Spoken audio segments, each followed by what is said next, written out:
नमस्कार भाइयों। हमने अपने श्रृंखला के पिछले प्रस्तुति में हमने बताया कि परमात्मा का ये ज्ञान, भगवत गीता का ज्ञान समस्त पृथ्वी की आत्माओं के लिए है, समस्त मनुष्य आत्माओं के लिए है। और हम कौन हैं? हम एक आत्मा हैं जो इस शरीर में विराजमान है। हम चेतन सत्ता है। परमात्मा कौन है और हमारा उससे क्या संबंध है? इस प्रस्तुति में हम भगवत गीता के श्लोकों का प्रारंभ करने जा रहे हैं। पहले अध्याय में दोनों सेनाएं जो कि युद्ध के मैदान कुरुक्षेत्र में उपस्थित हैं, उन दोनों का विवरण दिया गया है। एक सेना धर्म के पक्ष में तो दूसरी अधर्म के पक्ष में है। उस धर्म युद्ध के मैदान का दृश्य देख अर्जुन विचलित हो गए हैं। वह भय और शोक से युक्त हो परमात्मा से कहते हैं कि वे यह युद्ध नहीं करना चाहते, और अर्जुन उनको कई कारण बताते हैं। उसके उपरांत परमात्मा अर्जुन को भय से मुक्त करने का, निर्भय बनाने का ज्ञान सुनाना प्रारंभ करते हैं। भगवत गीता के दूसरे अध्याय के श्लोक 1 से श्लोक 10 तक अर्जुन परमात्मा को कई कारण बताते हैं युद्ध ना करने के। और 11वें श्लोक से परमात्मा अपना कार्य शुरू कर देते हैं। वह कहते हैं, अशोच्या नन्वशोचा अस्त्वम प्रज्ञावादांश चा भाससे गतासु न गतासूंश्च नानुशोचन्ति पंडिताः। परमात्मा कहते हैं, हे अर्जुन, परमात्मा जो अंतर्यामी है वो अर्जुन के दुखों का वो मूल कारण जानते हैं। वह जानते हैं कि अर्जुन के समस्त दुखों का मूल कारण क्या है, और फिर उसके निवारण में वो सबसे पहले अर्जुन से परिचय करवाते हैं। परमात्मा कहते हैं, हे अर्जुन, तेरे वचन पंडितों जैसे हैं, लेकिन ये सभी शोक में डूबे हुए हैं। जबकि पंडित लोग तो जो आत्मा शरीर छोड़कर चली गई है, उनके क्रिया कर्म में भी कभी शोकाकुल नहीं होते। अपने पहले श्लोक से पंडितों द्वारा क्रिया कर्म का उदाहरण देकर परमात्मा आत्मा का पाठ शुरू करते हैं, और अगले 27 श्लोकों के द्वारा आत्मा के ज्ञान और परिचय अर्जुन को देते हैं। 12वां श्लोक है, न त्वेवाहं जातु नाशम न त्वं नेमे जनाधिपाः न चैवा न भविष्यामा सर्वे वयामतः परम। परमात्मा कहते हैं, हे अर्जुन, ऐसा कोई समय नहीं है जब मैं नहीं हूँ या तू नहीं है। अर्थात आत्मा सदैव रहती है। इस शरीर में जो आत्मा विद्यमान है वह सदैव रहती है। इस प्रकार समझा जा सकता है कि जो लोग हमारे सामने हैं वो आत्माएं भी सदैव रहती हैं। वो केवल अपने वस्त्र रूपी शरीर को बदलती रहती हैं। 13वां श्लोक है, देहिनो स्मिन् यथा देहे कौमारम यौवनम जरा तथा देहांतरा प्राप्तिर्धीरस्त्रा न मुह्यति। परमात्मा इस श्लोक में कहते हैं कि, देह में जो देही है, देह में जो आत्मा है, अर्थात जो देही है, वो बाल्यकाल से अपनी जीवन यात्रा को शुरू करके यौवन अवस्था में जाती है, और शरीर जब वृद्ध अवस्था को जाता है तो इस यात्रा को समाप्त कर फिर दूसरी यात्रा के लिए एक नए शरीर में जाती है। एक नए शरीर में एक नई यात्रा शुरू करती है। इस जीवन यात्रा में धीर पुरुष अर्थात जो देही अर्थात आत्मा के ज्ञान से तृप्त हैं, वो इसमें जरा भी मोहित नहीं होते और स्वयं को देह नहीं आत्मा समझ इस यात्रा पर चलते रहते हैं। 20वां श्लोक है, न जायते म्रियते वा कदाचि नीन्यायं भूत्वा भवितवा न भूया अजो नित्या शाश्वतोऽयं पुराणो न हन्यते हन्यमाने शरीरे। आत्मा के ज्ञान को और स्पष्टता करते हुए परमात्मा बताते हैं कि आत्मा का ना तो जन्म होता है और ना ही मृत्यु। जितनी आत्माएं आज हैं उतनी ही कल भी थी और सदैव भविष्य में भी रहेंगी। चाहे ये शरीर जो हमारे सामने है वह सभी मृत्यु को प्राप्त हो जाए, परंतु आत्मा तो नित्य है, क्योंकि उसका जन्म तो कभी हुआ ही नहीं, वह सदैव रहती है, तो उस आत्मा का मृत्यु कैसे होगी। 22वें श्लोक में परमात्मा कहते हैं, वासांसि जीर्णानि यथा विहाय नवानि गृह्णति नरोपराणि तथा शरीराणि विहाय जीर्णा न्यन्यानि संयाति नवानि देहि। परमात्मा कहते हैं, हे अर्जुन, जब तेरे वस्त्र मैले हो जाते हैं, इस शरीर को ढकने के लिए जो तू वस्त्र पहनता है, जब वो मैले हो जाते हैं तो तू अपने शरीर को नए वस्त्र देता है।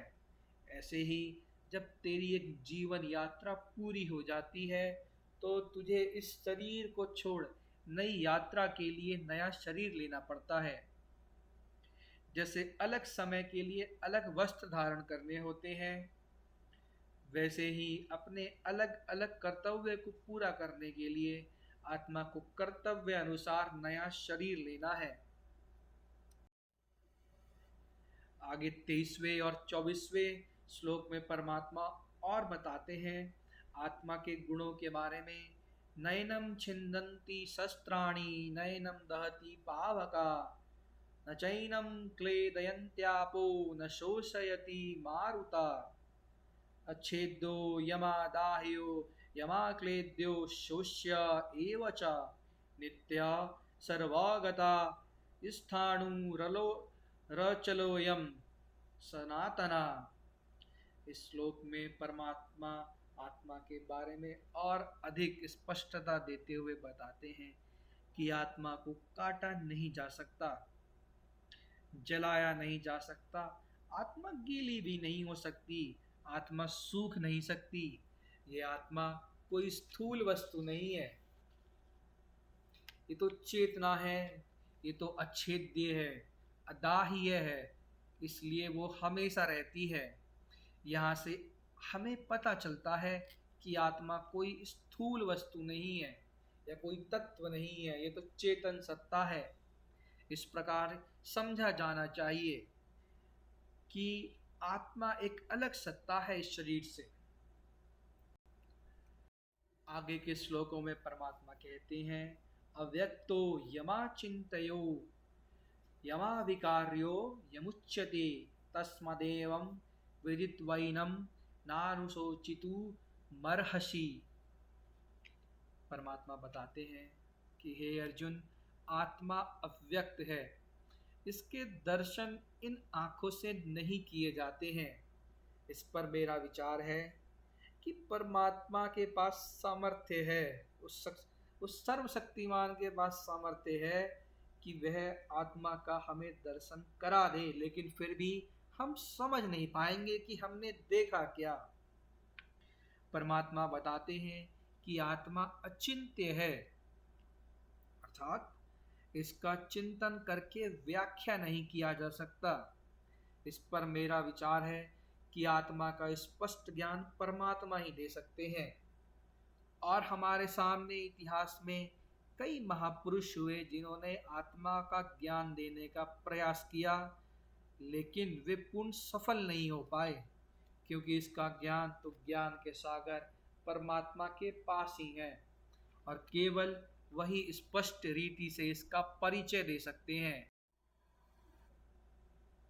श्लोक 28 और 29 है, अव्यक्तदीनि भूतानि व्यक्तमध्यानि भारता अव्यक्तनि धनानि एव तत्र का परिदेवना आश्चर्यवत् पश्यति कश्चिदेनामाश्चर्यवद् वदति तथैव चान्या आश्चर्यवच् आश्चर्यवच् चैनमन्या शृणोति श्रुत्वा श्रुत्वाप्येनं वेद चैव कश्चित्।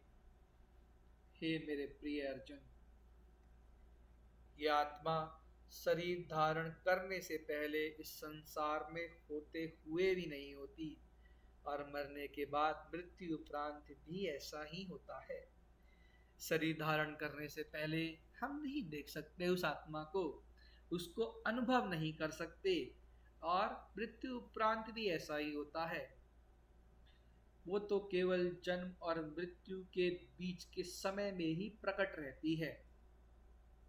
कोई महापुरुष इस सत्ता आत्मा को आश्चर्य से देखता है, अर्थात आत्मज्ञान के अभाव में अपने और दूसरे के शरीर में बड़े आश्चर्य में होकर इसका चिंतन करता है।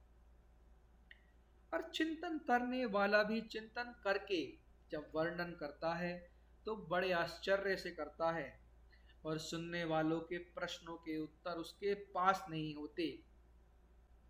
सुनने वाले भी इसका वर्णन, इस वर्णन को समझ नहीं पाते हैं।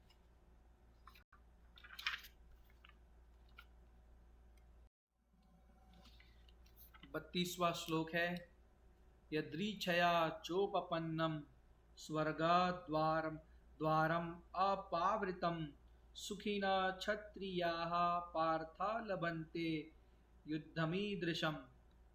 और परमात्मा कहते हैं, हे अर्जुन, इस ज्ञान को समझ, अर्थात स्वयं को आत्मा जान, जो इस अहिंसक धर्म युद्ध के लिए प्रेरित होते हैं वह बहुत भाग्यशाली होते हैं, क्योंकि इस युद्ध में जीतने और हारने दोनों पर स्वर्ग की प्राप्ति होती है। परमपिता इतने दयालु हैं कि केवल इस युद्ध में अपना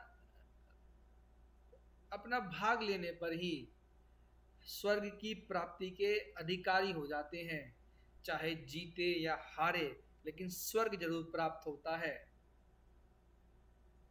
श्लोक 39 और 40 है, एषा ते भिहिता सांख्ये बुद्धिर्योगे त्विमां शृणु बुद्धया युक्तो यया पार्था कर्मा बंधनं प्रहास्यसि नेहाभिक्रमनाशोऽस्ति प्रत्यवायो न विद्यते स्वल्पम अपयस्य धर्मस्य त्रायते महतो भयात्।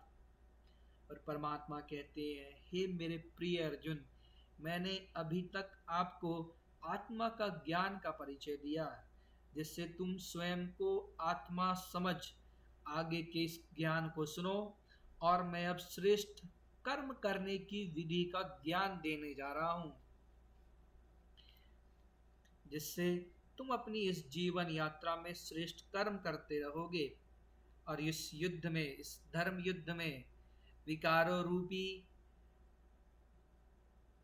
अपने दुश्मनों, जो हमारे विकारों ने जिन विकारों ने हमको नीच पद पे लाके रख दिया है, उनके विरुद्ध हम युद्ध करके और इस युद्ध में विजयी होकर स्वर्ग का राज्य प्राप्त कर सकते हैं। 40वां श्लोक है, व्यवशा आत्मिका बुद्धिरेकेह कुरुनंदना बहुशाखा हि अनंताश्च बुद्धयो वयावशायिनाम। हे मेरे प्रिय अर्जुन, इस कर्म योग में निश्चय बुद्धि केवल एक ही होती है। परमात्मा बताते हैं कि निश्चय बुद्धि केवल एक है, अर्थात निश्चय बुद्धि मनुष्य स्वयं को आत्मा समझता है और उसकी बुद्धि मेरे से जुड़ी रहती है। दूसरी ओर विवेकहीन मनुष्य जो स्वयं को बुद्धि से आत्मा नहीं निश्चय करते उनकी बुद्धि इस संसार के अनेक विषयों पर भ्रमण करती रहती है। यही अनेक विषयों का चिंतन उनके दुखों का कारण रहता है।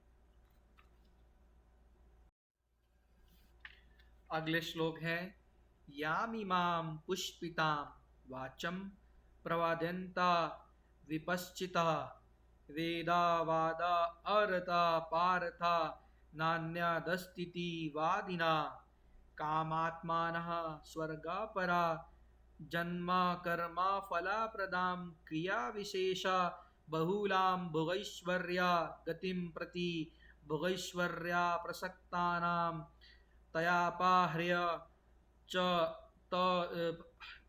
तयापहृत अचेतसां व्यवसात्मिका बुद्धिः समाधौ न विधीयते। इन श्लोकों में परमात्मा संसार में व्याप्त निश्चय आत्मिका बुद्धि के भ्रमों को दूर करते हैं।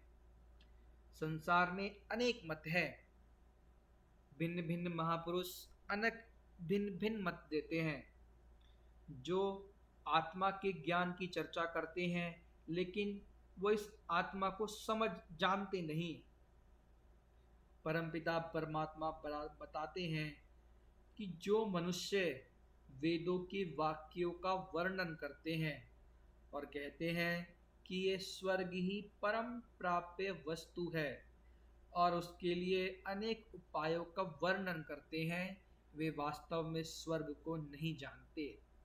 उनकी बुद्धि केवल उन उपायों में मोहित होती है, उनकी बुद्धि मुझसे नहीं जुड़ी होती और इसी कारण वे लोग निश्चय आत्मिका बुद्धि वाले नहीं होते।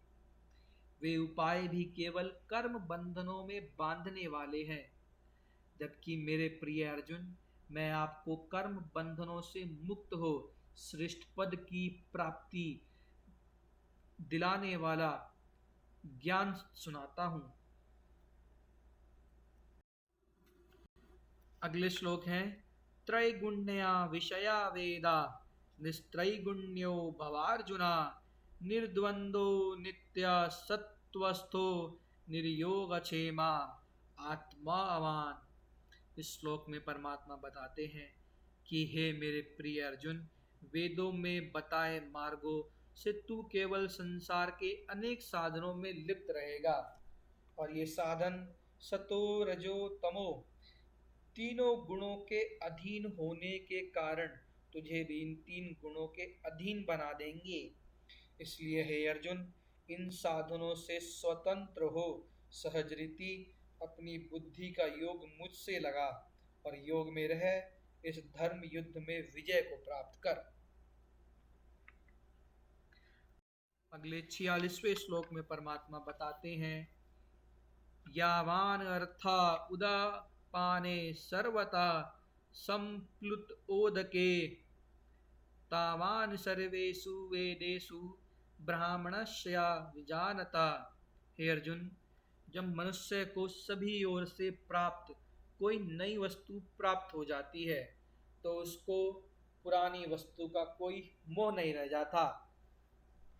यह बात हम भली भांति जानते हैं। कोई नई वस्तु हमें प्राप्त हो जाती है तो पुरानी वस्तु में हमारा कोई मोह नहीं रह जाता।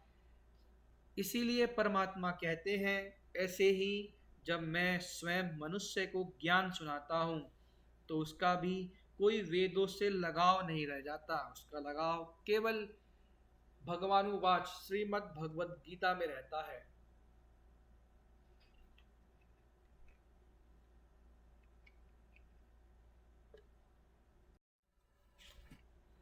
अगले श्लोक है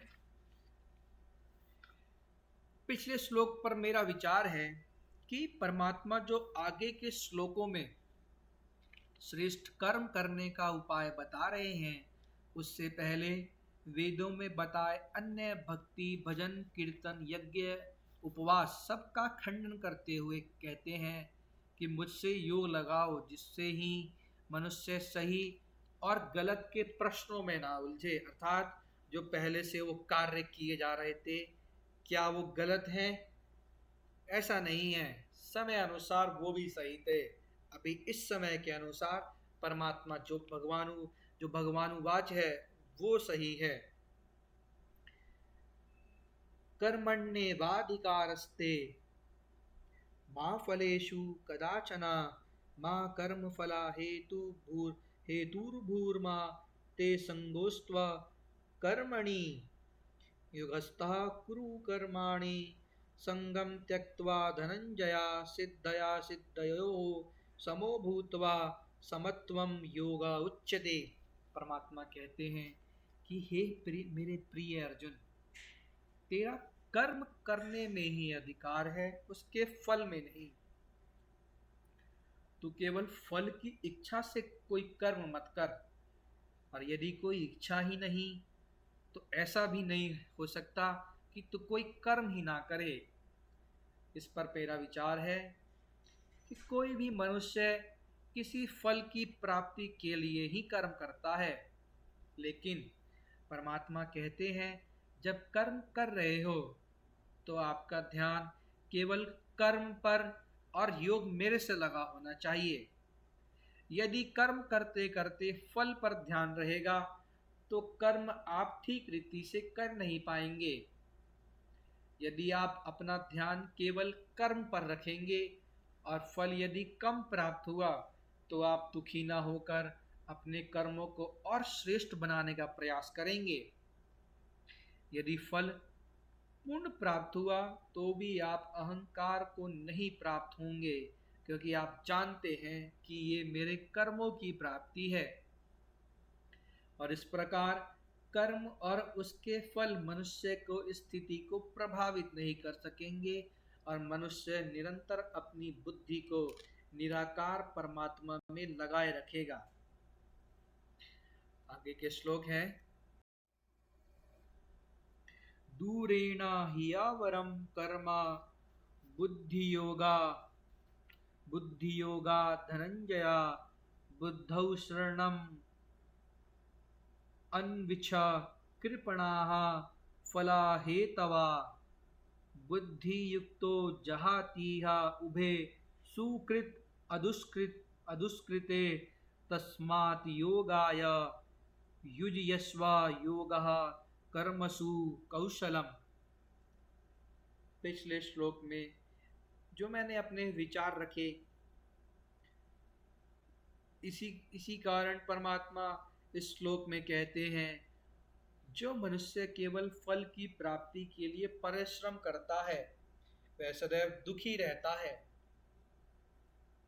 फल प्राप्त न होने पर वो दुखी और क्रोधित होता है, और फल की प्राप्ति पर अहंकार से फूल जाता है, और दोनों ही अवस्था में वह अत्यंत दीन है, अर्थात प्राप्ति होने पर भी दुखी ही रहता है।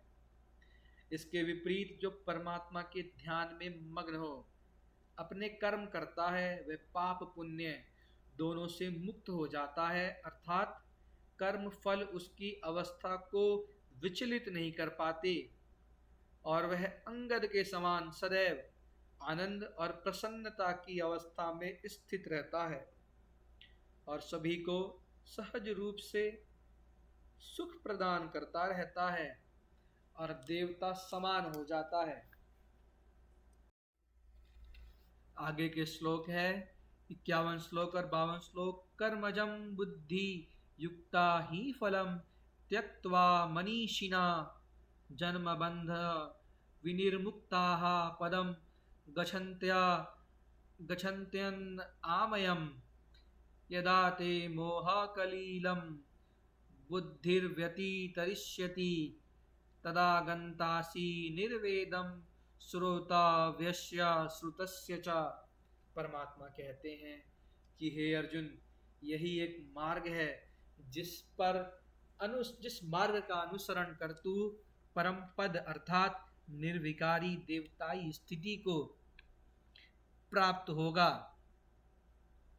जिस काल में तू उस मार्ग पर ठीक रीति से अनुसरण करने लगेगा, उस काल में तुझे सहज ही वैराग्य आ जाएगा।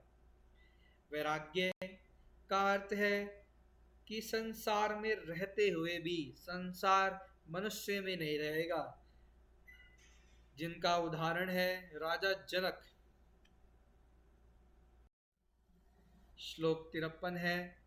श्रुति विप्रतिपन्ना ते यदा स्थास्यति निश्चला समाधा वचला बुद्धिस्तदा योगम अवाप्स्यसि।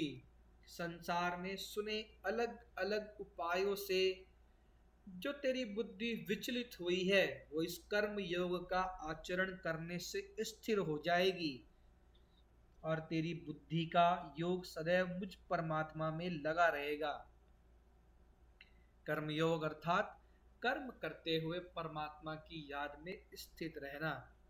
इस प्रकार इस श्लोक में परमात्मा कर्म योग के निष्कर्ष पर आते हैं। पिछले श्लोकों में आत्मा का ज्ञान, निश्चयात्मक बुद्धि और कर्म योग के ज्ञान को सुनकर अर्जुन का मन शांति को प्राप्त करने लगता है और साथ ही कुछ नई जिज्ञासाएं उसके मन में जागृत होने लगती है, जो वो परमात्मा से अगले श्लोक में पूछते हैं। पिछले श्लोकों में परमात्मा ने अर्जुन को आत्मा का परिचय दिया, निश्चयात्मक बुद्धि का विवरण किया कि निश्चयात्मक बुद्धि वाले मनुष्य कौन है। वो हैं जो केवल स्वयं को आत्मा समझ कर्म करते हैं, और कर्म योग का ज्ञान सुनाया। अब अगले श्लोक में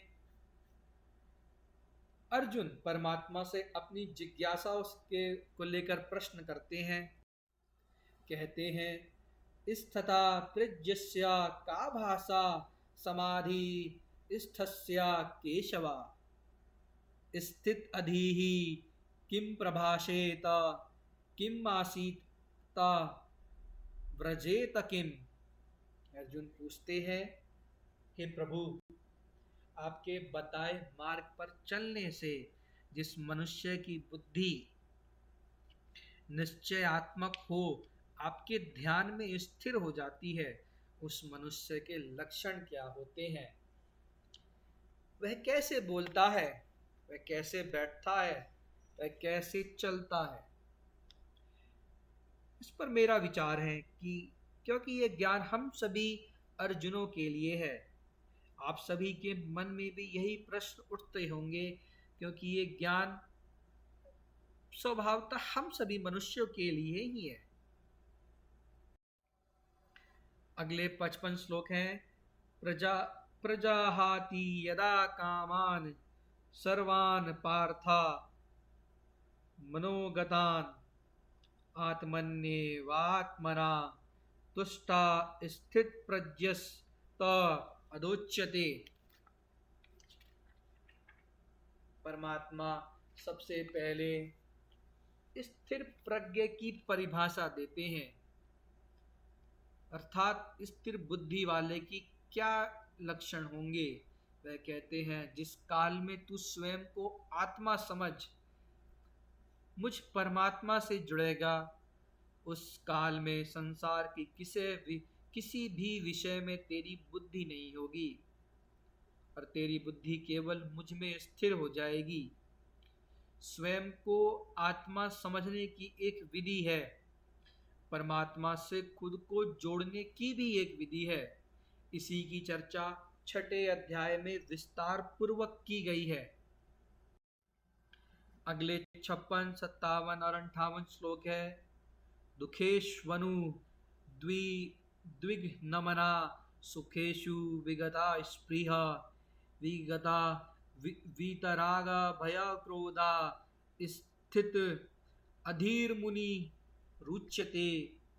यह सर्वत्र अभिस्ने हस्तात तत्प्राप्य शुभ अशुभम नाभिनंदति न द्वेष्टि तस्या प्रज्ञा प्रतिष्ठिता।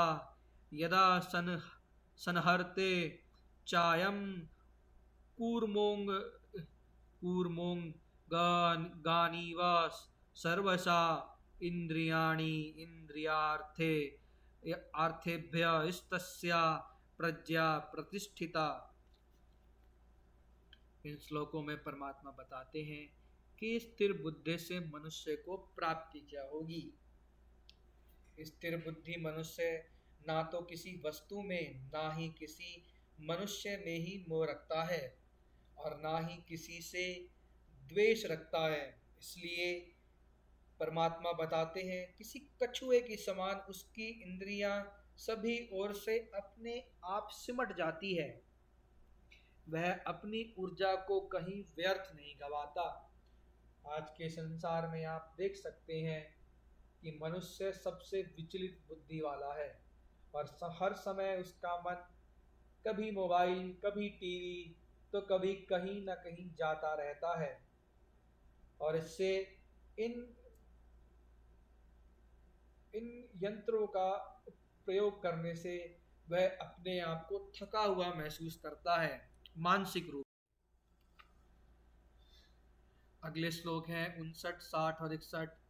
विषया विनिवर्तन्ते निराहा रस्या देहिना रसावर्जम रसोप्यस्य परम दृष्ट्वा निवर्तते यततो हि अपि कौन्तेय पुरुषस्य विपश्चिता।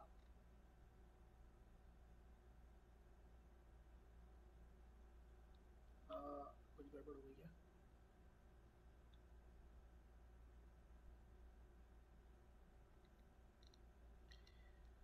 इंद्रियाणि प्रमाथीनि हरन्ति प्रसभं मना तानि सर्वाणि संयम्य युक्ता आसीता मत्परा वशे हि यस्य इंद्रियाणि तस्या प्रज्ञा प्रतिष्ठिता। परमात्मा कहते हैं कि इन इंद्रियों को वश में करने के लिए मनुष्य घर छोड़ किसी जंगल में चले जाते हैं, लेकिन उनका मन अभी भी उसी संसार में लगा हुआ रहता है।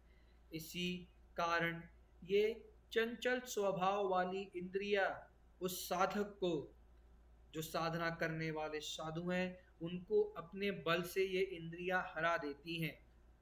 इसलिए मनुष्य को चाहिए कि वो घर में ही रहे, मेरे में एकाग्र चित्त हो, मेरा ध्यान करे और इंद्रियां अपने आप ही उसके वश में आ जाएंगी और वह काम क्रोध रूपी विकारों से मुक्त हो जाएगा। इस पर मेरा विचार है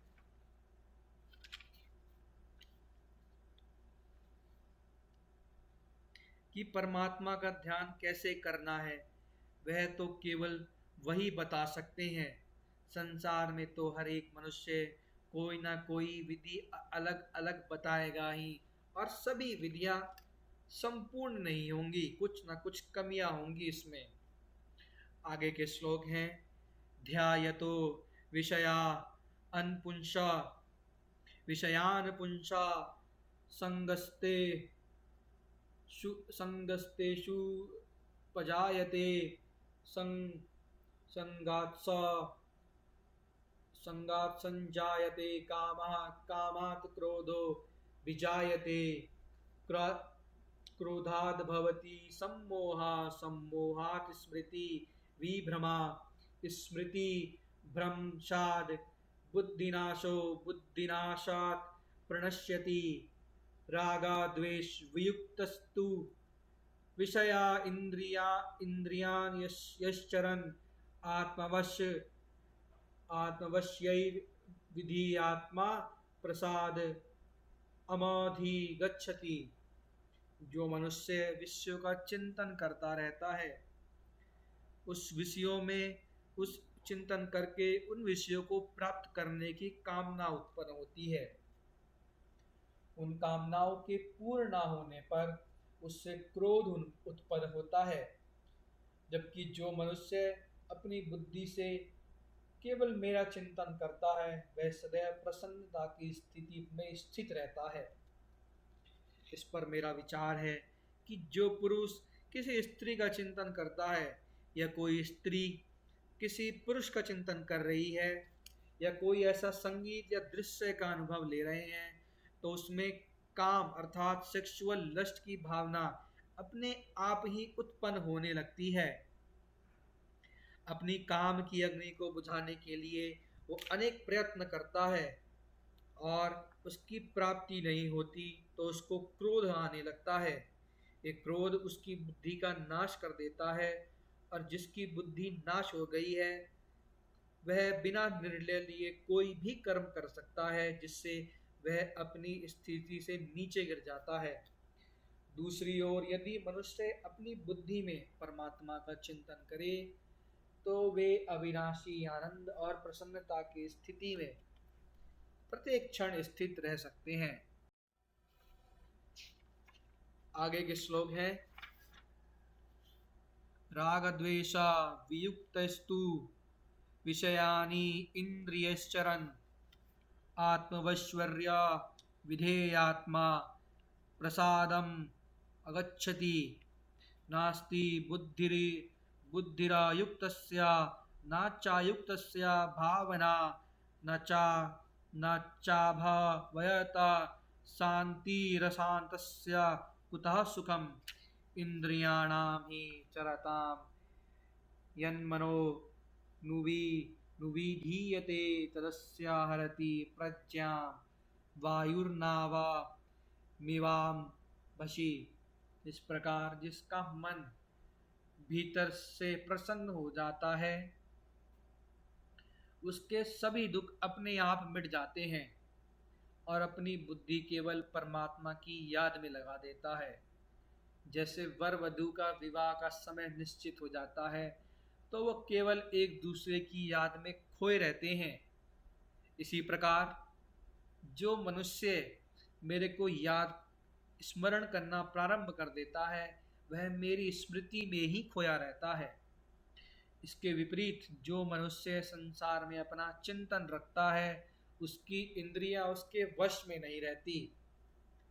जैसे जल में चलने वाली नाव को वायु अपने अनुसार चलाती रहती है किसी भी दिशा में, वैसे ही ये संसारिक चिंतन उसे यहाँ से वहाँ भटकने को विवश रखते हैं। ये भटकाव, ये विचलन उसके मन में अशांति उत्पन्न करता है और अशांत मनुष्य को कभी सुख प्राप्त हो ही नहीं सकता। अगले श्लोक है, या निशा सर्वा भूतानां तस्यां जागर्ति संयमी यस्यां जागर्ति भूतानि सा निशा पश्यतो मुनेः आपूर आपूर्यमा यमान यमानम् अचल प्रतिष्ठं समुद्रमापा प्रविशन्ति यद्वत् तद्वत् कामा यं प्रविशन्ति सर्वे स शान्तिमाप्नोति न कामकामी विहाय कामान् या सर्वान् पुमांश्चरति निःस्पृह निर्ममो निरहंकार स शांतिम अधिगच्छति।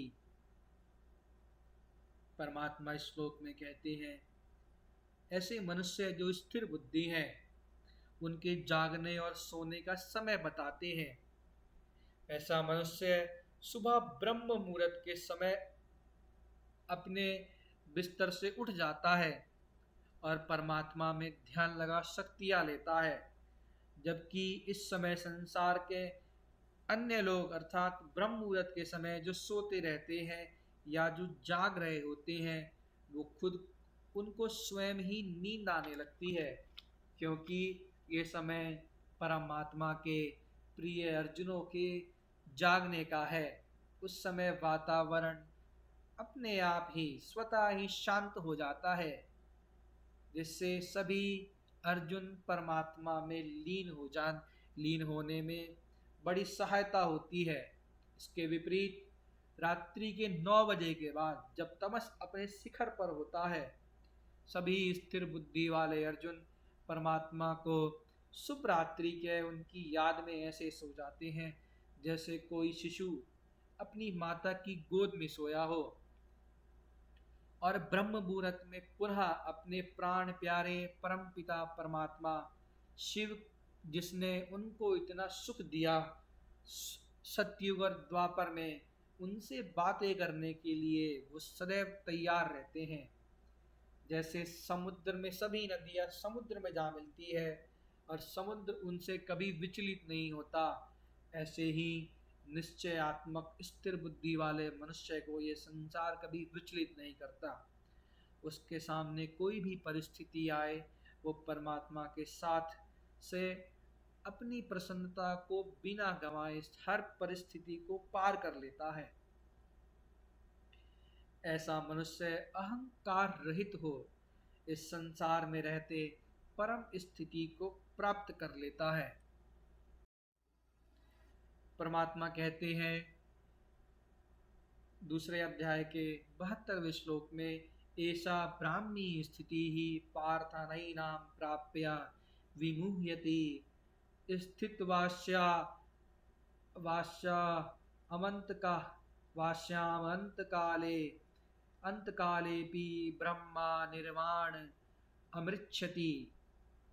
ऊपर के श्लोक में परमात्मा ने बताई स्थिति को ब्राह्मी स्थिति बताते हैं कि जिस काल में मनुष्य परमात्मा की याद में स्थित रहता है, स्थिर बुद्धि रहता है, उस स्थिति को परमात्मा ब्राह्मी स्थिति बताते हैं इस श्लोक में। ऐसा मनुष्य कभी संसार में मोहित नहीं होता और अंत काल में अर्थात जब इस कलयुग की समाप्ति होती है उस समय भी वह विचलित नहीं होता और परमानंद को प्राप्त कर लेता है। और यह दूसरे अध्याय का अंतिम श्लोक है। इस अंतिम श्लोक में परमात्मा भगवत गीता का महत्व बताते हैं कि मेरे बताए हुए रास्ते पर चल। मनुष्य आत्मा अंतकाल अर्थात कलयुग के अंत काल की परमात्मा बात कर रहे हैं, उस समय भी वो विचलित नहीं होता।